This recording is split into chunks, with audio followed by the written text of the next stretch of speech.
Guys what's up तो मैं content चोर अनमोल तो और आज की फिल्म में मैं कंटेंट चुराने वाला हूँ इंडियन बजट गेमर को बिना के क्रेडिट वगैरह कुछ दिए। तो यार आज की इस वीडियो में तुम देखोगे कि मैंने किस तरह से द इंडियन बजट गेमर का कंटेंट चुराया पूरी शिद्दत से बिना कुछ क्रेडिट वगैरह कुछ भी दिए हुए। तो यार अगर तुम गेमचुक.इन के पेज पे जाते हो यूट्यूब चैनल पे और तुम इस पे से ये वीडियो देखते हो भी जो गलती मत करना है कभी भी, और उसके ऊपर तुम ये गूगल का एड देखते हो तो तुम्हें मजा आएगा, कतई मजा आएगा। हे गाइस व्हाट्स अप, स्वागत है आपका गेमसुक.इन में। और मैं हूँ कंटेंट चोर अनमोल और मैंने द इंडियन बजट गेमर का कंटेंट चुरा। तुम इस वीडियो में कहीं पे भी देख लो, कमेंट्स में कहीं पे भी, डिस्क्रिप्शन में कहीं पे भी इस बंदे हे ने the guys Indian what's up, budget स्वागत है गेमर आपका को गेम इंडियन बजट गेमर को नहीं दिया है, क्या क्रेडिट नहीं दिया कि भाई इसने उसका कंटेंट चुराया। अब भी तुम्हें नहीं पता तो इंडियन बजट गेमर को नहीं, तो तुम्हारे लिए शर्म की बात है, क्योंकि अगर तुम किसी कम्युनिटी से रिलेटेड हो और तुम्हें द इंडियन बजट गेमर का नाम नहीं पता तो तुम नमूना। तो देखो द इंडियन बजट गेमर की वीडियो, ठीक, exposing Indian PC retail store, इस वीडियो की बात करूँ मैं। इसमें हर एक पॉइंट चलो यार आज का काम स्टार्ट करते हैं। हर एक पॉइंट सेम है जो कि अनमोल ने अपनी वीडियो में कवर किया बिना कोई क्रेडिट के।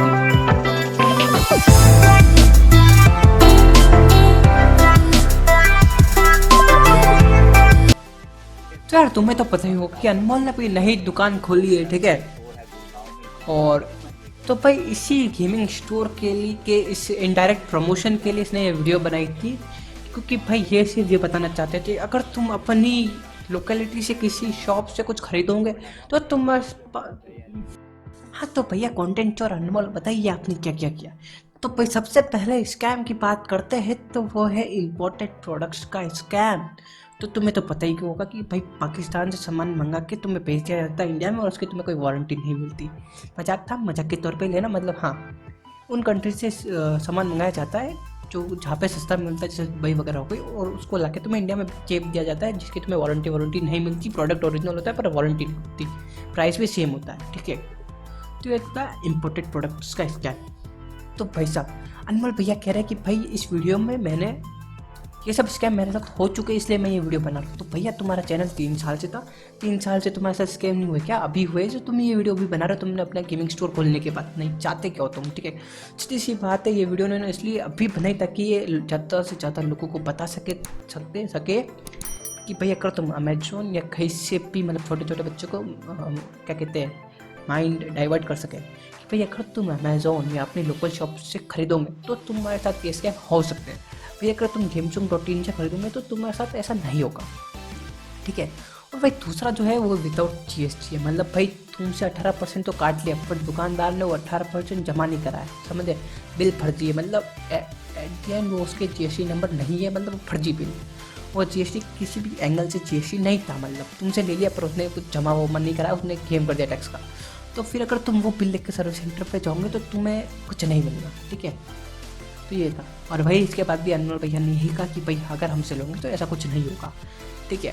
और भाई इसने इस वीडियो में इतनी जगह प्रमोशन करा अपनी प्रोडक्ट्स का, अपने इसका, देखो इसका चैनल, इसका वीडियो करेगा, उसकी बात नहीं, पर इसने जिस तरह से प्रमोशन करा ना कि भाई अगर तुम हमसे लोगे तो तुम्हारे साथ स्कैम नहीं होगा, अगर तुम किसी और से लोगे तो तुम्हारे साथ स्कैम होगा ही होगा।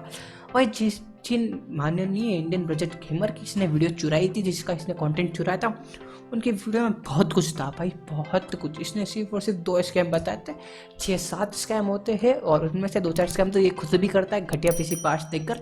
तो इसने वो स्कैम नहीं बताए थे क्योंकि वो स्कैम इसके लिए, बिजनेस के लिए हानिकारक थे, जिनके ऊपर मैं पहले ही 2 वीडियो में बात कर चुका हूँ, 3 वीडियो में। तो अगर तुमने नहीं देखी तो डिस्क्रिप्शन में लिंक होगा, जाके देख लो, या चैनल पे होगी, ठीक है, देख लो। और अब बात करते हैं इंडियन बजट गेमर की कि भाई उन्होंने क्या क्या बताया है, ठीक है। तो भाई ये वीडियो देख लो द इंडियन बजट गेमर की तुम। यहाँ पे खेल शुरू होता है RMAID और इम्पोर्टेड प्रोडक्ट का। नाम सुनने में अच्छा लगता है, इम्पोर्टेड प्रोडक्ट। इम्पोर्टेड प्रोडक्ट्स वो होते हैं जैसे कि आप बाहर कंट्रीज पे गए, वहां पे आपको कोई प्रोसेसर बहुत चीप में मिला, आप वहां से उठाकर यहाँ ले आए, लेकिन यहाँ पर आपने किसी को सेल कर दिया और अनफॉर्चुनेटली आपके दोस्त ने इम्पोर्टेड प्रोडक्ट खरीद लिया। इम्पोर्टेड प्रोडक्ट्स पर वारंटी नहीं मिलती है। हाँ तो भाई इन्होंने पूरा इम्पोर्टेड प्रोडक्ट्स का स्कैम समझे थे, वो भी सिर्फ और सिर्फ 30 सेकंड में, जिसके लिए अनमोल भाई ने इतनी लंबी 10 मिनट की वीडियो बनाई। और दूसरा स्कैम है विदाउट जीएसटी बिल का, जो कि तुम अभी अपनी स्क्रीन के ऊपर देख लोगे तो इंडियन बजट गेमर की तरफ से। और जो सबसे बड़ा स्कैम था वो भी इंडियन बजट गेमर ने अपनी वीडियोज़ में बताई है, जो कि अनमोल भैया ने अपने प्रोडक्ट के प्रमोशन करे, क्योंकि सेम स्कैम वो भी करते हैं। कि एज यूजुअल अगर ये स्कैम ये लोग करेंगे तो इनका चलेगा कैसे धंधा, समझे? बात यही है कि ये लोग यार अच्छे से धंधा नहीं करते, एड जो होती है ना ईमानदारी, वो नहीं दिखाते। खैर मेरे को पता नहीं, मैंने कुछ खरीदा नहीं तो, और मैं खरीदने भी वाला नहीं हूँ गेम चॉकलेटिन से, जब तक मुझे बहुत ही सस्ती चीज़ें नहीं मिलती। ठीक है, डीलर करेगा क्या, उसने आपके नाम का फेक बिल काट दिया है, आप वारंटी झेलोगे। डीलर यहाँ पर करता क्या है, एक फेक कंपनी के नाम या किसी दूसरे फर्म के नाम सेम बिल काट देता है और वो बिल उठाकर उस फर्म को बेच देता है 10% जीएसटी पे। आपको मालूम होगा कि जीएसटी कंप्यूटर पीसी पार्ट्स पे 18% होती है, तो वो पूरा का पूरा जो 18% है ना, वो गवर्नमेंट को नहीं गया बल्कि उसकी पॉकेट में गया। तो ये कुछ था विदाउट जीएसटी बिल वाला, जो कि इतना डिटेल में समझा ना, द इंडियन बजट गेमर ने अप्रिशिएट करता हूँ मैं उसके लिए उनको। वही अनमोल भैया ने बस उनका फायदा करने के लिए तुम्हारा माइंड डाइवर्ट कर दिया। यहाँ पर जो सबसे पहला और सबसे कॉमन स्कैम है ना, वो है इनकम्पैटिबल पीसी पार्ट्स। आप इस चीज को ऐसे समझो कि आप एक ब्लेंडर के स्टूडेंट हो या आप 3D मॉडलिंग करते हो, आपकी यहाँ पर जो रिक्वायरमेंट है ना वो थोड़ी सी हाई एंड है, लेकिन आपको पीसी की ज्यादा नॉलेज नहीं है, आप सारे पीसी पार्ट्स ऑनलाइन मंगवा के घर पे खुद से असेंबल करने में कंफर्टेबल नहीं हो, तो जाहिर सी बात है आप ऑफलाइन मार्केट में जाओगे। आप ऑफलाइन रिटेल स्टोर पर गए, आपने उसे अपनी रिक्वायरमेंट बताई और आपने ये बताया कि आपको ऐसा पीसी बिल्ड करना है और आपकी यूसेज ये है, तो बंदे ने आपको बता दिया कि ठीक है आपके लिए Ryzen 9 बेस पीसी बिल्ड बिल्कुल परफेक्ट रहेगा। बंदे यहाँ पर पता है करेंगे क्या, टेक्निकली अगर आप मदरबोर्ड्स को देखते हो तो X570 मदरबोर्ड की जो शुरुआत होती है ना, वो 12-13 हज़ार रुपए की रेंज से स्टार्ट हो जाती है, और अगर आप हाई एंड X570 मदरबोर्ड लेने जाते हो तो वो आपको 70,000-80,000 रुपए तक भी देखने को मिलता है। अब लो एंड X570 मदरबोर्ड और हाई एंड X570 मदरबोर्ड्स में ना जमीन आसमान का डिफरेंस होता है। लो एंड मदरबोर्ड्स में आपको जो VRM देखने को मिलते हैं वो काफी कमजोर होते हैं, हीट सिंक भी यहाँ पर आपको बहुत ही मरी हुई देखने को मिलती है। कहने को अगर आप उस मदरबोर्ड पे Ryzen 9 लगाते हो ना तो Ryzen 9 चलेगा, लेकिन जो आपका यहाँ पर यूसेज है ना वो उसे फुलफिल नहीं कर पाएगा।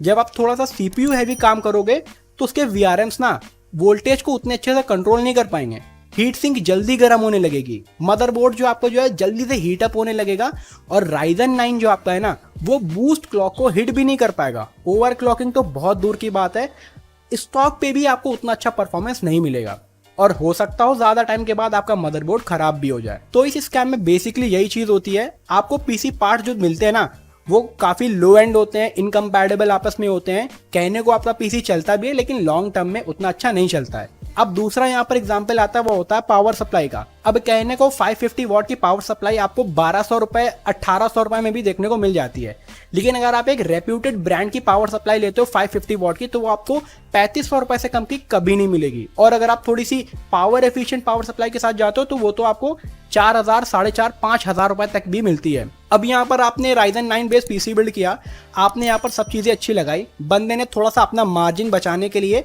सर्किल की पावर सप्लाई उसमें डाल दी, या कोई अननोन ब्रांड की या उतनी अच्छी ब्रांड की पावर सप्लाई नहीं डाली। अब वो पावर सप्लाई लॉन्ग टर्म में आपके सिस्टम को अफेक्ट कर सकती है बहुत बुरी तरीके से। हो सकता हो वो उतने अच्छे से आपके सीपीयू को पावर ना दे, और हो सकता हो ज्यादा पावर दे दे जिस वजह से आपका मदरबोर्ड डैमेज हो जाए या प्रोसेसर भी डैमेज हो सकता है। तो अक्सर यहाँ पर आपको मदरबोर्ड SSDs पावर सप्लाई में कॉम्प्रोमाइज देखने को मिलता है, और अगर आपको यहाँ पर ज्यादा नॉलेज नहीं है ना तो ज्यादातर चांसेस है कि ये स्कैम आपके साथ भी हो चुका हो या होने वाला हो। अब दूसरा यहाँ पर स्कैम के तो भाई ये तुमने देखा कितने अच्छे से कितने डिटेल में समझाया, और वही अनमोल भैया एक खुद ने ये स्कैम करा है इनकम्पैटिबल पीसी पार्ट्स का। नहीं वो यार अच्छे अच्छे कंपोनेंट्स लगा रहे, बहुत ही सस्ता घटिया सा मदरबोर्ड लगा दिया।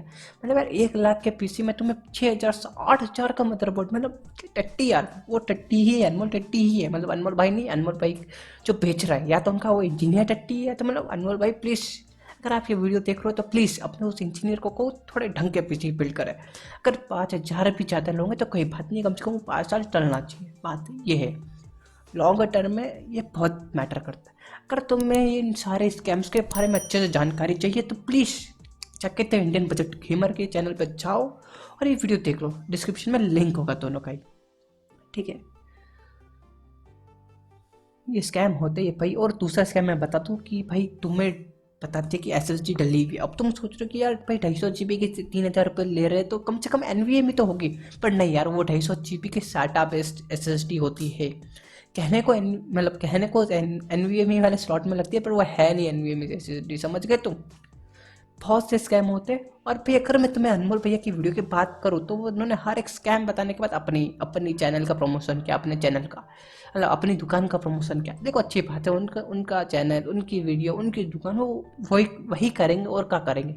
मेरे चैनल पे आके तो करने से रहे, ठीक है, सही बात है, अच्छी बात है, उनको करना चाहिए प्रमोशन, मैंने कहीं मना तो नहीं किया।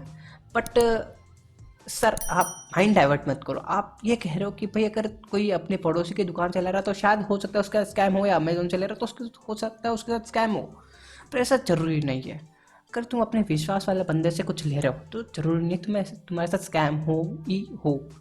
अगर तुम एक रेप्यूटेड शॉप से ले रहे हो जो कि तुम्हारे एरिया में बहुत सालों से, तो तुम्हारे साथ स्कैम बिल्कुल भी नहीं होगा, क्योंकि भाई उस दुकानदार को अपनी रेप्यूटेशन प्यारी है और तुम्हें पता है इज्जत से ज़्यादा कुछ नहीं होता। तो बस इसी के लिए अगर तुम्हें मेरी वीडियो का एक भी पॉइंट सही लगे तो लाइक शेयर सब्सक्राइब या डिसलाइक कमेंट में जो कुछ भी करना कर देना, पर करना जरूर, कुछ ना कुछ तो जरूर करना, क्योंकि अगर तुम डिसलाइक भी करोगे तो एल्गोरिथम बस तो मेरा ही फायदा होगा ना।